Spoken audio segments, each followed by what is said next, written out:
Magtatanim si Manong De Leon ng kangkong sa bakanteng lupa ni Tatang Kapitan. Dahil mahal na ang kangkong 20 pesos isang tali, naisipan niyang magtanim. Kapresyo na kasi ng 1 kilong bigas ni Pangulong Marcos. Pangunahing sangkap sa sinigang at adobo ang kangkong at makakatipid tayo kapag may tanim tayong ganito. Dati-rati ay nakakapagpalit ng 1 salop sa 1 kilong karne ang mga magsasaka, ngayon ay kangkong na lang ang kapalit.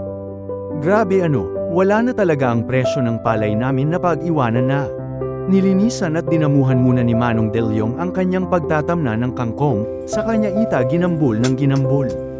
Masakit man isipin pero kailangang tanggapin, walang asenso sa bukid kung maliit lang ang sinasaka.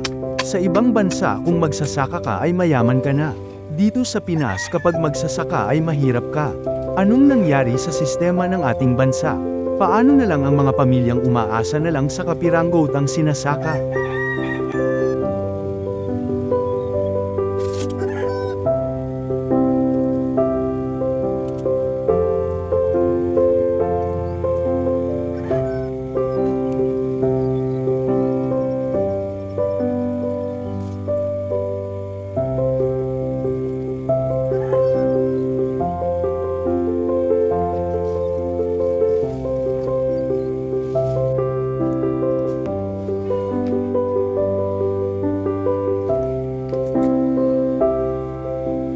Bago matapos ang bidyong ito ay baka pwedeng paki-follow, like, and share naman po ang aking video. Tawanan na lang natin ang problema. Maraming salamat po.